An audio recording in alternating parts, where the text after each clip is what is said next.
suppose it does. A drink! To celebrate then, gentlemen. Some Uh, champagne before the party. Not for me, of course. Oh, well, surely one little toast won't lead you too astray, eh, Mr. Mumford? It's not poison. Not for everyone. Hannah, don't be so inconsiderate. Well, forgive me for wanting to celebrate a victory or moral or whatever. George, shall we grab a drink before we go? Go on ahead. I'll wait for you here. I only wanted to congratulate you, of course. Oh, do you want to see our wedding pictures? George insisted on having so many. I'd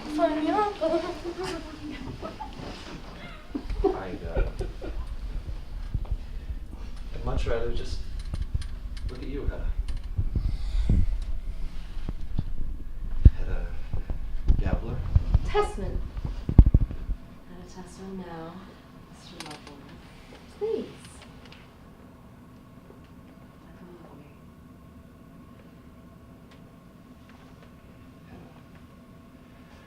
Tessman. How dare you? Excuse me? To run off and get married, and to George Tessman, of all people. Oh, how dare you? And for as long as I live, I will have to call you Hedda Tessman. That kills me. I'm Lord Loveboard. Get it together. together now. We are in the present. I am Hedda Tessman, and from what I hear, you are more of an Elfstead than a Loveboard anyway. Oh, George! I was just coming to find you. Where on earth is our wedding album? I wanted to show our friends. Beautiful pictures. It's on the shelf, just above the book. No wonder. Did you come in for something? Yes. Did you want any champagne? Of course. Thank you. Hedda? Call me by my first name again. I will smack you. Oh, God, please do not tell me you love him. Oh, don't use that word. Don't be ridiculous. But I am faithful. Fine. Answer one. we are. I do not love these pictures. Enjoying the wedding, Albert Albert? Oh, it was a lovely wedding, George. Well done. Oh, thank you. 2 glasses, George. After lecturing me on offering him some. The second glass was for Mrs. Elfstead. You said she was coming back. Right. Had you forgotten? Yes, I was just lost in these photos. Oh, yes, fond memories indeed, and a glimpse of the future. Well, I will be in the kitchen if anybody needs anything. What question? Did you not love me? What again? Hey, you forget that I knew you. That I know you, who you really are, underneath that fancy gift of yours. Come on, tell me. Wasn't that love that was between us in those days? When your father was in the next room? We'd sit huddled up on the couch. Looking at blank paper, imagining it was our own wedding album? Oh, yeah. The thoughts of the young. It was more than that, you know it. I'd lie in your lap and confess to you my darkest thoughts, my most savage desires. You'd listen. You knew me, and I knew you. You had such a power over me. I have power. You sound ridiculous. How else can you explain it? You would ask the most daring questions, so raw and to the point, without blushing or doing the things that most girls would.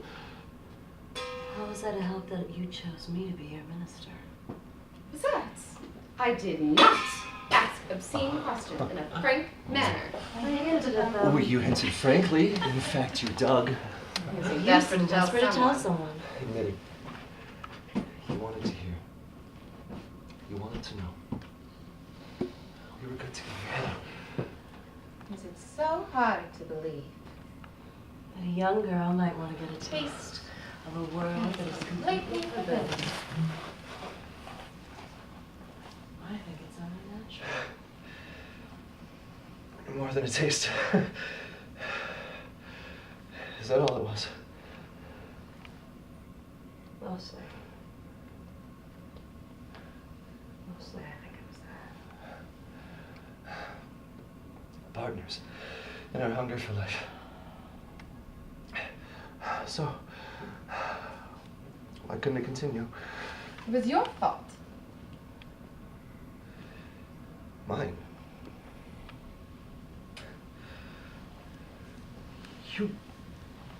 You aimed a pistol at me. It had grown.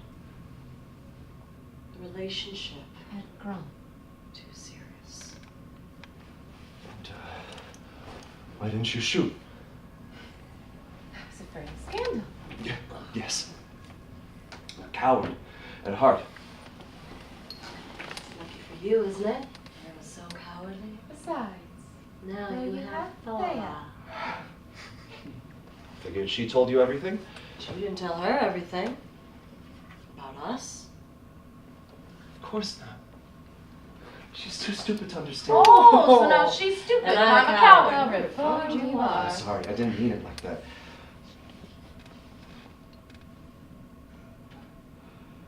Never mind.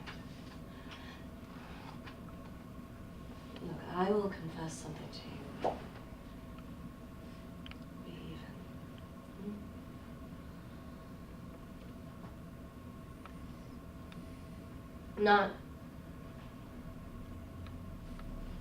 Not shooting you that night was not my most cowardly act. You couldn't go through with it either. Hannah, I knew it. You and I, after all, it was your hunger for life. Don't believe a word I say. Thea! Come join us. The men will be out in a moment. They're off to a party. Judge Brass. You too, Ivor. No, I'm staying here. Well, isn't that good news? Let's all sit and catch up, shall we? Thea, sit by me. Me. Mr. Lovelord. Chair. As you wish, Hedda. Did you know, Mrs. Tessman, that Thea and I have become the closest of friends? She helped me write. She has been my inspiration. Isn't that great? Yes. We have absolute trust in one another. We can speak with frankness. You don't have to hint at things, you mean? And she is so brave, Mrs. Tessman.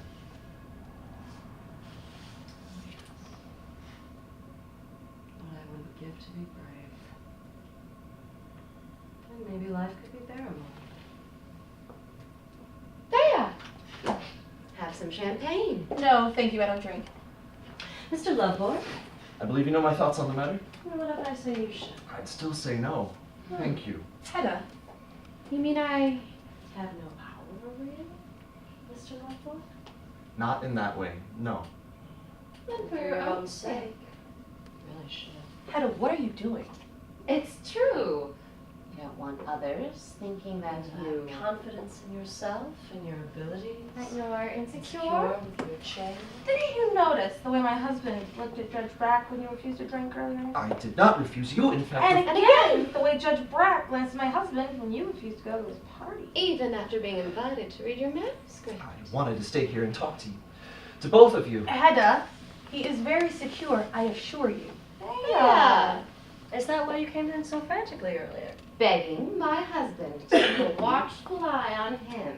Because you're so convinced that he's reformed. Well, now you can see He's he is quite quite right right in in his his own mind. mind. We can have a little party of our own.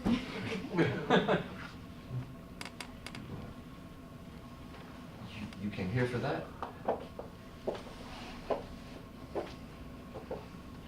Hedda, what are you thinking?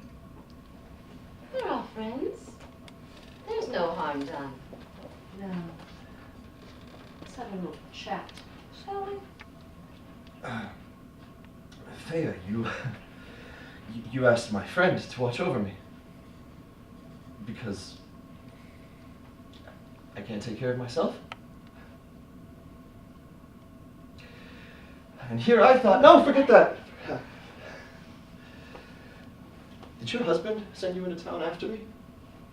Or was it actually him that wanted me back? Missed his shoe shining, did he? How could you?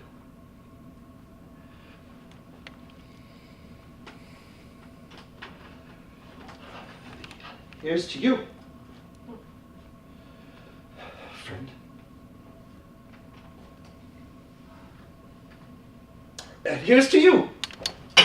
Hedda Gabler, thank you for the truth. Take it easy, Mr. Lovborn. Remember, You are to read your manuscript at at the the party later.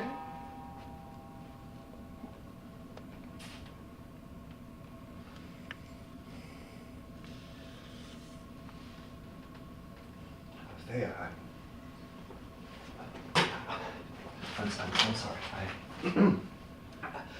I understand that you might question me, but I swear to you, I am a changed man. And I will prove it to you.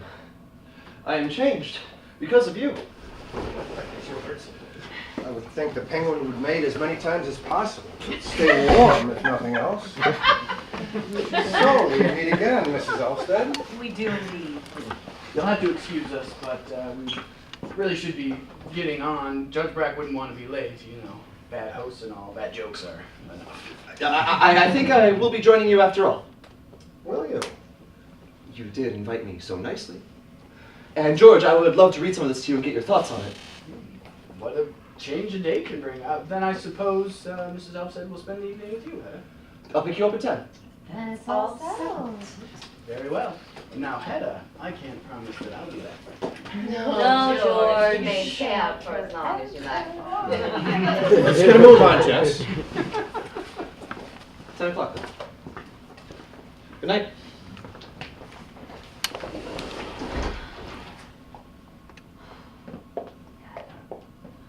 Hedda, what were you thinking? What is going to happen tonight? You heard him.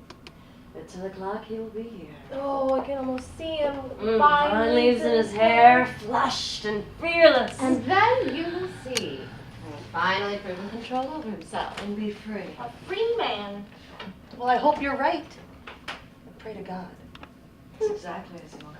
That more like. I will. I believe in him. Well, what's your agenda? Clearly, there is something in this for you. Yes. For the first time in my life. I shall have the power. Shape a human destiny. The power. You've always had power. Ugh, I have not. Once. And then it's Almost. gone. And I never got it back. Well, you have power over your husband, surely, the way you've gotten on with men. He's not worth the trouble. Besides, you're blind. Blind to how rich fate has made you. What a and mockery your life life has made of me. I think I will burn your hair after all. Hedda, I want to go home at once. Nonsense, you stupid little... We should have a drink. A toast. And wait until 10. When he will be here. With Vine leaves in his hair.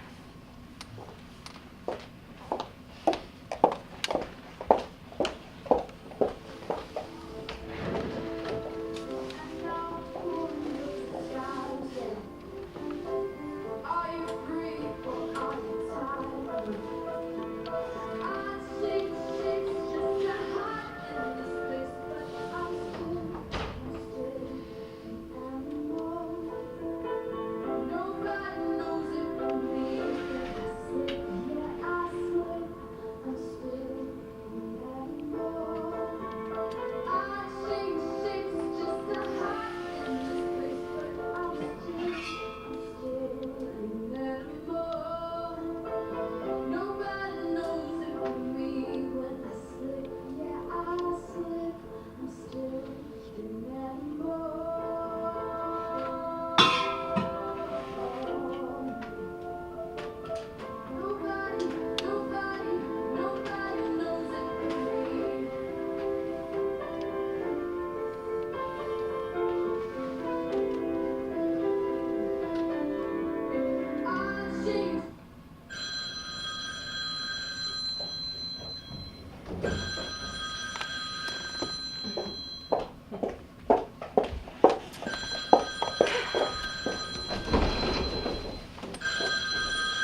Rise and shine. It's nearly 7.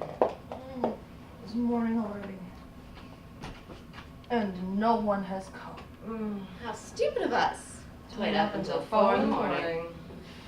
You think the worst has happened? What do you think the worst is there? No. Sure they all stay the night at Judge Brack's. We had quite a large house, you know. Don't you see it now? A group of grown men sitting around a fire listening to a man read from his manuscript. Vine leaves in his hair. Oh, and I'm the foolish one? Yes, you are blind. Maybe I am. Oh, Dear God, you look like death. Oh, I feel like that. Go rest in my room. I'll wake you as soon as I hear from the men. You promise? Don't you trust me? Go. Lie down. I swear I'll wake you.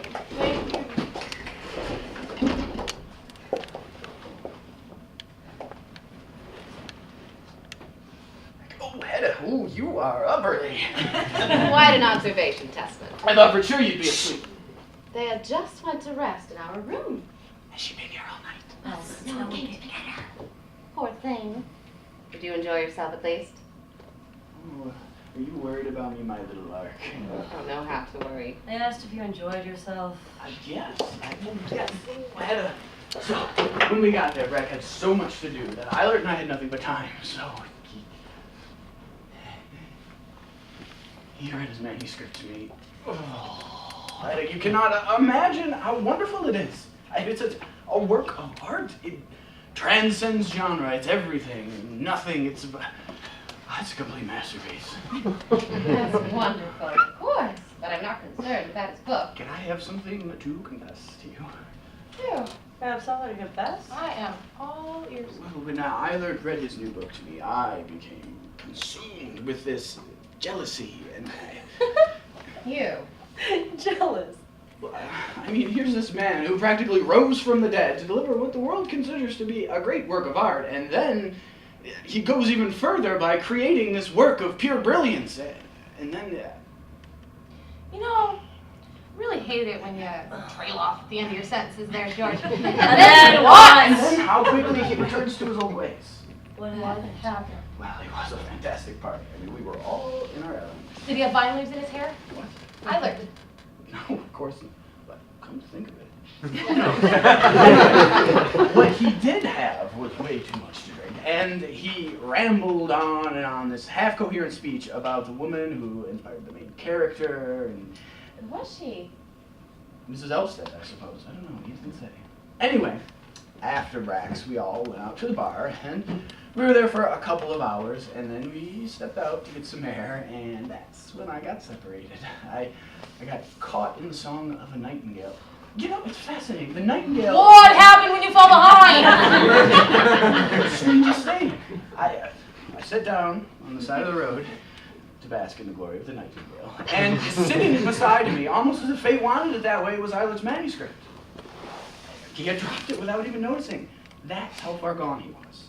Did you give it back to him? No, not the way he was. You just lost it again. Did you tell anyone you found it?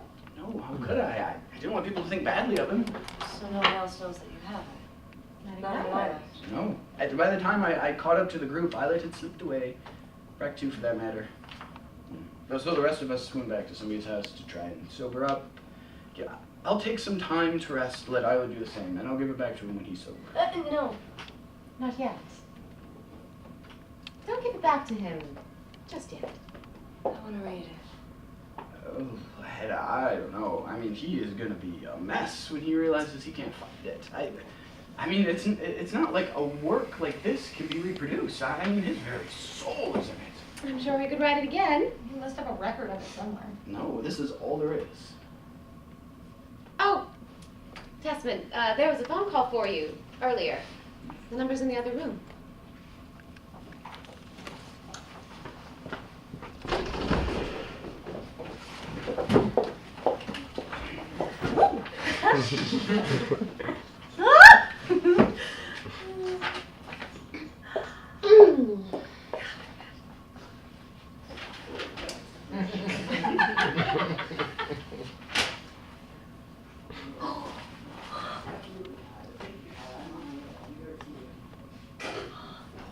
It's Aunt Julia. She's been in a terrible accident. I have to go. Please come with me. No, I can't be around sickness. Spies on this. Okay. Well, I've got to go. I'll at least send your love. Judge Brack is coming up the walk. Oh, God, I can't deal with that right now. I can. The manuscript. Go quickly. I'll keep it safe until you return.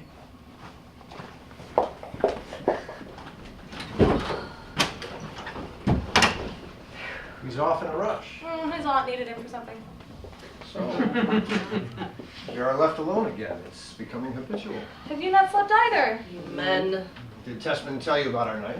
Bits and pieces. Men do. Are you here to tell me more? Oh, I never keep anything from you. Do you know where Eilert Loveborg and a few others ended up last night? I imagine you're about to tell me. They went to a very private, very lively party. Tell me everything. Well, they were all invited ahead of time. Of course, Loveborg, being a new man and all, declined. But some sort of spirit moved him, apparently. I can think of a few spirits that had a hand in moving her, must say. It is unfortunate. Men are so rarely as firm in our principles as we think we are. Oh, and then besides you. Hey, Judge. Back to your story. The party was at Miss Diana's, the jazz singer in town? The redhead. Yes. The huntress, as we call her. Oh. I'm sure you know, Loveborg has always been one of her greatest fans. Well, at some point, something happened between the two because a huge fight broke out. A fight? Scandalous. And pitiful. Loveborg believed with all his might that Diana had stolen his wallet, among other things, and he went after her. She fought back, and the police were called. Then Loveborg assaulted one of the officers. Oh, no! He spent the rest of the night in jail. I'm sure this morning he's regretting ever having come back to town. What is your reason for telling me this, Judge? Come now. You don't think I'm an idiot, do you? It's not. Mrs. Elfstead is not going to leave town with Loveborg having to go to court. It will be very public. And you're And he will once again be disgraced. Poor Tessman and I will be the one household that will keep him. Because we're all so close. I wouldn't want you to get your hands dirty out of charity. Besides, if there's to be a third joining Tessman and me, it better be you, right? Precisely. Can you Legally? forbid us from holding him here? No. But I can tell you firmly. Ah, then you have no power over me. You're right about that.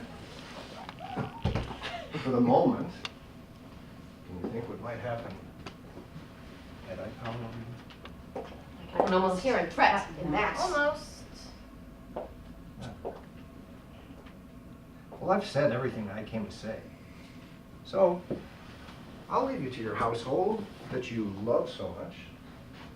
I'll go out the back way if you don't mind. Careful. Careful. You might get shot. It's hunting season. And Wild wild ducks ducks thrown near this house. I'll take my chances. Goodbye. For now.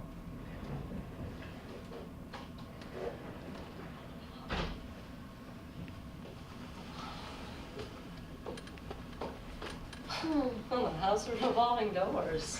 A little early. You're picking up there, don't you?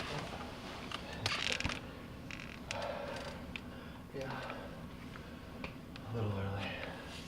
How do you know she's here? I asked at the motel. She didn't return last night. Is, Tessman awake yet? No, he's asleep. Right. And, what did he tell you about last night? All I know is you had a grand time. Eilert. Finally. No, thanks. Don't touch me. What? What's the matter? You've come back.